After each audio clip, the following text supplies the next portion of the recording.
हरे कृष्णा भक्तों, आज की वीडियो में कार्तिक मास की कृष्ण पक्ष की तिथि में रमा एकादशी की कथा का श्रवण करेंगे। बोलिए श्री हरि विष्णु भगवान की जय। श्रीमन्नारायण नारायण नारायण भजमन नारायण नारायण नारायण। श्री हरि विष्णु भगवान की जय। माता लक्ष्मी की जय। आइए भक्तों, रमा एकादशी की कथा प्रारंभ करते हैं। प्राचीन काल में मुचकुंद नाम का एक राजा राज्य करता था। उसके इंद्र, वरुण, कुबेर, विभीषण बहुत अच्छे मित्र थे। वे सत्यवादी विष्णु भगवान के सच्चे भक्त थे। एक समय में उस राजा के एक कन्या उत्पन्न हुई। वह कन्या पाल पोस कर धीरे धीरे बड़ी हो गई। इस पर राजा ने उस कन्या का विवाह करना निश्चय ही किया। राजा ने अपनी कन्या का विवाह पाल पोस कर बड़ी होने लगी चंद्रसेन पुत्र शोभन के साथ निश्चय कर लिया। एक समय में जब वह अपनी ससुराल में थी तो एक समय में एकादशी का व्रत पड़ा तो चंद्रभागा सोचने लगी कि अब एकादशी समीप आ गई है, परंतु अपने पति को अत्यंत कमज़ोर पाने के कारण वह सोचने लगी कि मेरे पति इस व्रत को नहीं कर सकते, परंतु मेरे पिताजी की आज्ञा कठिन है, क्योंकि राज्य के सभी व्यक्ति इस व्रत को किया करते थे। बड़ी श्रद्धा से निष्ठा से इस व्रत को करते। इस पर शोभन ने अपनी पत्नी से पूछा कि हे प्रिय, मुझे कुछ उपाय ऐसे बताओ यदि मैं इस व्रत को श्रद्धा से निष्ठा से कर सकूं, नहीं तो मेरे से ये व्रत नहीं होगा। इस पर चंद्रभागा बोली, हे प्राणनाथ, मेरे पिता के राज्य में एकादशी के दिन कोई भी व्यक्ति भोजन नहीं करता है। इसके अतिरिक्त हाथी, घोड़ा, ऊंट, तृण, अन्न, जल आदि ग्रहण नहीं करते हैं। फिर यहाँ मनुष्य कैसे भोजन कर सकते हैं? यदि आप भोजन करना चाहते हैं तो यहाँ से किसी दूसरे स्थान पर चले जाइए, क्योंकि यदि आप इस स्थान पर रहोगे तो आपको रमा एकादशी का व्रत अवश्य ही करना पड़ेगा।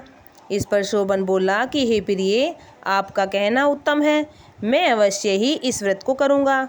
मेरे भाग्य में जो लिखा होगा वही होगा। ऐसा विचार करके रमा एकादशी का व्रत शोभन ने शुरू कर दिया। इस पर सूर्य भगवान भी अस्त हो गए और जागरण के लिए रात्रि हो गई। तभी शोभन को दुख देने वाली रात्रि आ गई। दूसरे दिन प्रातः होने से पहले शोभन इस संसार में चल बसा। राजा ने उसके मृत शरीर का दहन करा दिया। चंद्रभागा अपने पति की आज्ञा अनुसार अग्नि में दहन न हुई, परंतु पिता के घर रहना उत्तम समझा। तभी रमा एकादशी के व्रत के प्रभाव से शोभन को मंदराचल पर्वत पर धन धान्य से युक्त, शत्रुओं से रहित एक उत्तम नगर प्राप्त हुआ। एक समय में जब मुचकुंद नगर में रहने वाला एक सोम शर्मा नाम का एक ब्राह्मण तीर्थ यात्रा के लिए निकला। उसने इधर उधर घूमते हुए देखा कि उस ब्राह्मण ने उसको अपने राजा का जमाई जानकर उसके निकट गया है। राजा शोभन ब्राह्मण को देखकर आसन से उठ खड़े हुए।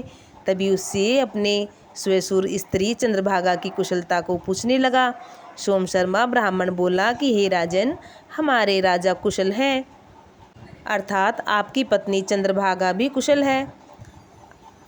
अब आप अपना वृतांत सुनाइए। मुझे यह बड़ा आश्चर्य हुआ कि ऐसा विचित्र और सुंदर नगर आपको किस प्रकार से प्राप्त हुआ है। शोभन बोला कि हे ब्राह्मण, यह सब मुझे कार्तिक मास की कृष्ण पक्ष की रमा एकादशी के व्रत के प्रभाव से प्राप्त हुआ है। इसी से मुझे यह अनुपम नगर मिला है, परंतु यह अध्रुव है। इस पर ब्राह्मण बोला कि हे राजन, यह अध्रुव क्यों है और ध्रुव किस प्रकार हो सकता है, सो आप मुझे समझाइए।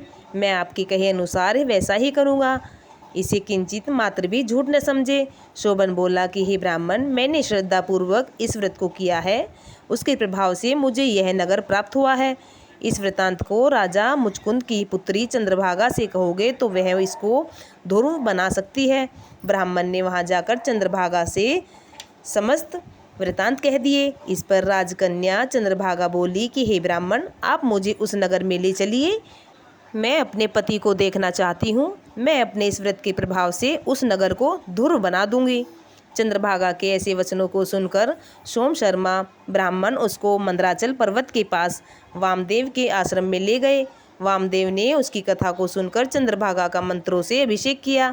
चंद्रभागा उसके मंत्रों अथवा व्रत के प्रभाव से दिव्य देह धारण करके अपने पति के पास चली गई। शोभन ने अपने स्त्री चंद्रभागा को देखकर प्रसन्नतापूर्वक उसे अपने वाम अंग में बैठाया। चंद्रभागा बोली, हे प्राणनाथ, आप मेरे पुण्य को सुनाइए।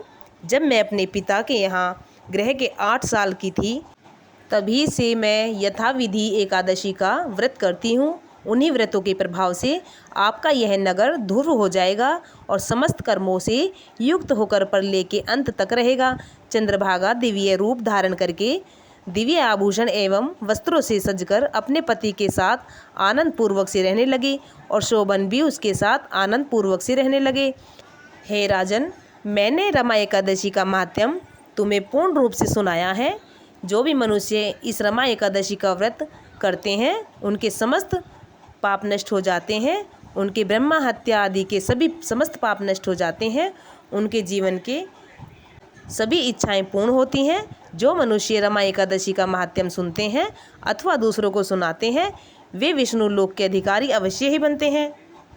अर्थात भगवान श्री हरि बड़े ही दयालु हैं, क्षमावान है। श्रद्धापूर्वक से विवश होकर भी अगर कोई इसका पूजन करता है अथवा रमा एकादशी का व्रत करता है उसके उत्तम फल प्राप्त होते हैं। किंतु प्राणी को जो चाहिए वह भगवान की पूजा पूरी श्रद्धा से निष्ठा से करे। शोभन को अपनी पत्नी द्वारा बताए हुए रमा एकादशी के व्रतों के प्रभाव से राज्य प्राप्त हुआ। इसी प्रकार से रमा एकादशी के प्रभाव से दोनों पति पत्नी सभी सुखों को भोगकर वैकुंठ धाम को प्राप्त हो गए। इस प्रकार से जो भी मनुष्य रमा एकादशी का व्रत सच्चे भाव से निष्ठा से करते हैं उनके समस्त पाप नष्ट हो जाते हैं और सभी मनोकामनाएं अवश्य ही पूर्ण होती हैं। रमा एकादशी का व्रत कार्तिक मास की कृष्ण पक्ष की तिथि में किया जाता है। इस व्रत में श्री हरि विष्णु भगवान की पूजा अर्चना की जाती है। माता लक्ष्मी की विशेष रूप से पूजा की जाती है। इस दिन ब्राह्मणों को भोजन खिलाया जाता है और उन्हें दक्षिणा देकर आदर सहित विदा किया जाता है। ऐसा करते हैं जो भी मनुष्य उनके समस्त पाप नष्ट हो जाते हैं और वे सभी भक्त विष्णु लोक को अवश्य ही जाते हैं।